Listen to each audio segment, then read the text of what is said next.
Good evening. Welcome this Wednesday night. We thank you all for coming out.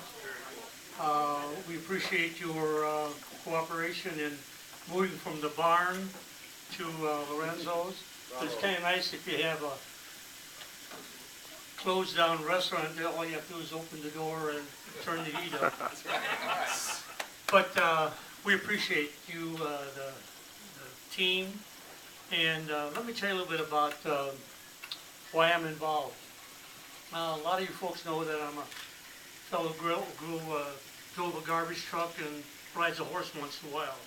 But for 40 years, I represented myself and our company in the political arena, ending up in Washington for 5 years, where I learned a lot more about this great country that we have.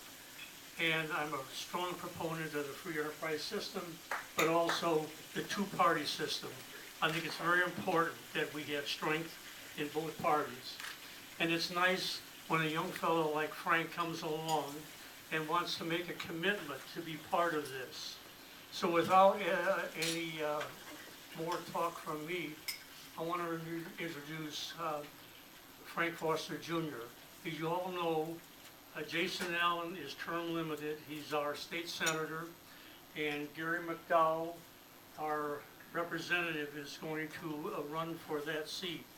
And we hope that you're going to be listening to our next representative from our district, Frank Foster Jr.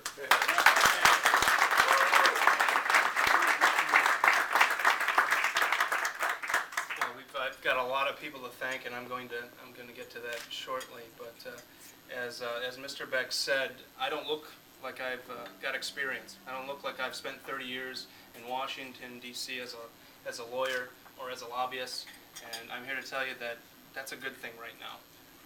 We've had a lot of support from folks, and it's allowed us to carry our message from here up to Sault Ste. Marie. I've been filed since May now. And it's a lot of gas money. It's a lot of, as the guys can tell you, I've got 5 guys here staffing. It's a lot of tuna fish sandwiches on the road. It's not as glamorous as everyone told me it would be. We were in here scrubbing toilets last night and getting things ready for everyone tonight. But we've just had a lot of unexpected support, and I think it's because people look at me and they know what happened in 2008, and they think, oh, it's a young guy. He's here to talk to you about hope and change. And the first thing I say is I don't extend my hand. I don't say I'm a Republican. I say I want to be the next state representative because I want to be a common sense leader. I was on the radio earlier this morning and right after Gary McDowell was on. And we both agreed on one point. There's no leadership in Lansing. And that came from him. That didn't come from me. And I think that's unacceptable. I don't think it should be partisan that we don't have a budget by October 1. You know, you have to turn your term papers in on time. You know, I help my dad run our construction company. You have to do that. You've got to, do quarterly reporting. It's unacceptable. It shouldn't be partisan that we're talking about poverty and child's health care like we are. Or we're talking about why Michigan is the most regulated state in the union. It shouldn't be a Republican value that we want to bring jobs to northern Michigan. It should be common sense because people like Gary McDowell, I hope people are going to like me. It's not because of where we fall in the political spectrum. It's because we want to do what's common sense for northern Michigan. And what 3,000 folks that I've talked to so far says, we want to keep young folks in our state. We want to keep talented folks. We want micro solutions for northern Michigan and the UP, and we want jobs back here in northern Michigan. And if I can come, go down to Lansing every Monday, come back on Friday, and they can tell me how I did, then that'll be a good week for me. But my commitment, like I've been telling people, and I told the guy on the radio this morning, my commitment is to my grandfather who started the company. It's not to a lobbyist in Lansing. It's to the plumbers that I've been working on the job site with since I've been 9 years old. It's not, it's not to the DEQ. It's not to the EPA. It's not to the governor.